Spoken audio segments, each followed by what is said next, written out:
Hey guys, I'm back, day 2, with tips on how to survive the holidays and make them stress-free and joyful. I will link day 1 below for the first 2 tips, but today I'm going to come to you with probably one of the most important tips that we don't really sit down to look at, and that is make your budget ahead of time, or at least know where you're going.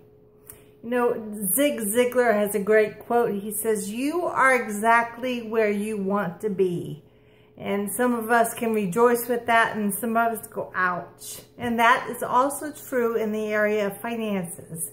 So one thing you can do before the mad rush even starts is to do a budget for the things that you know are coming up. You know, yesterday I talked to you about making a master calendar for the next 3 months. Well, look at that calendar and consider it with your budget. Now, for us, as we looked at all of our items that we had coming up, we had to project ahead of time what those things were going to cost. And it forces you to think ahead so you can get a good reality of what things are. Now for us, we had an anniversary trip coming up.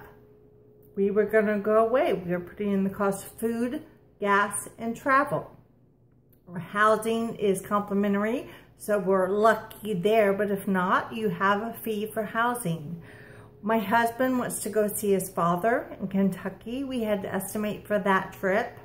We also had to estimate for a vacation at the beach with my family for Thanksgiving. What was food going to cost? We eat in a lot.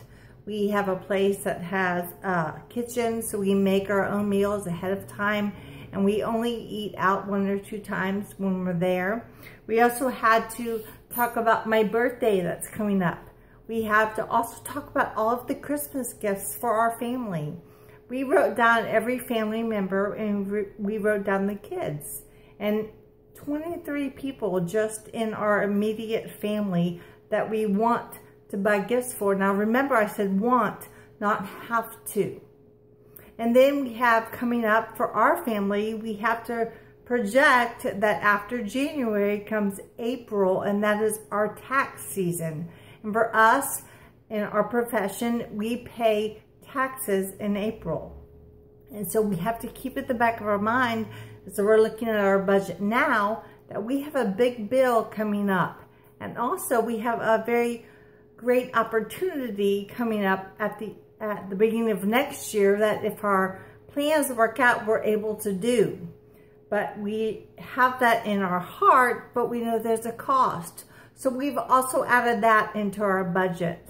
So when my husband and I look down on everything that we have to do, taxes, and we really feel a burden to see our family, then we added what we wanted to do, and then we added the Christmas expenses. And with the Christmas expenses, please don't forget the cost of gift wrapping, the cost of packaging, the cost of mailing.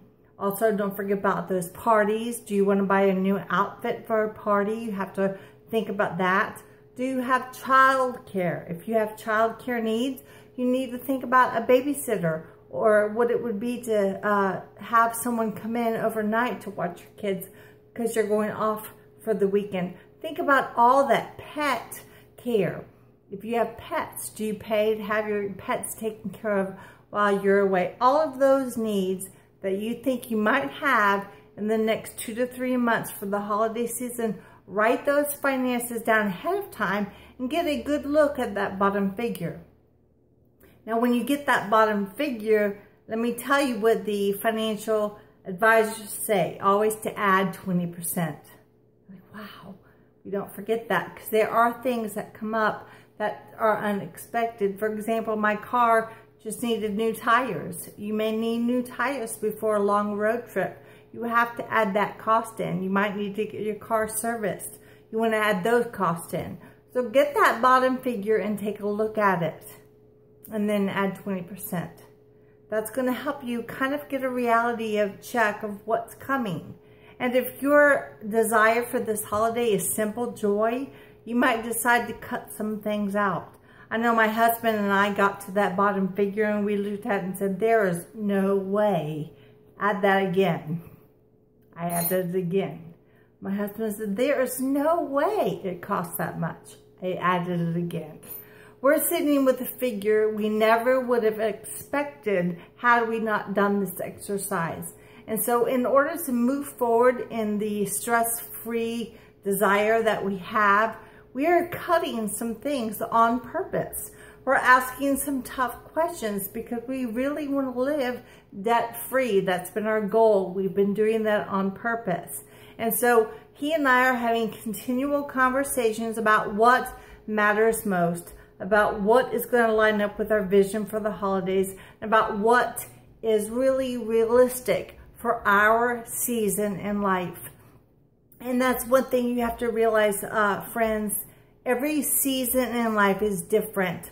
Some of you have come from a bountiful season, and maybe this season is not so bountiful.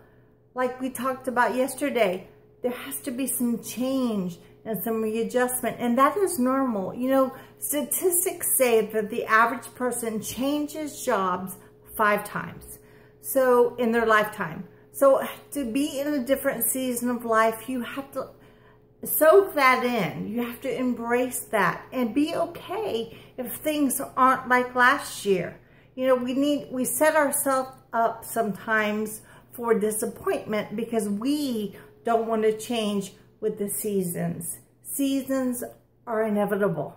We see that in the weather and it's in life. So I want to encourage you, if your season of today doesn't match your desire or your want or your expectations or what you thought it ought to be, really try to let that go. Because when we asked our kids in a very serious conversation, would you rather have this or would you rather have us spend time with you? They unanimously all said, we would rather have your time now than to have this later. So guys, relationships in the holidays, joy and peace is really what we need to really go for.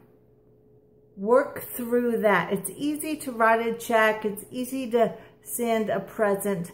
But would you be present in the lives of those that matter most?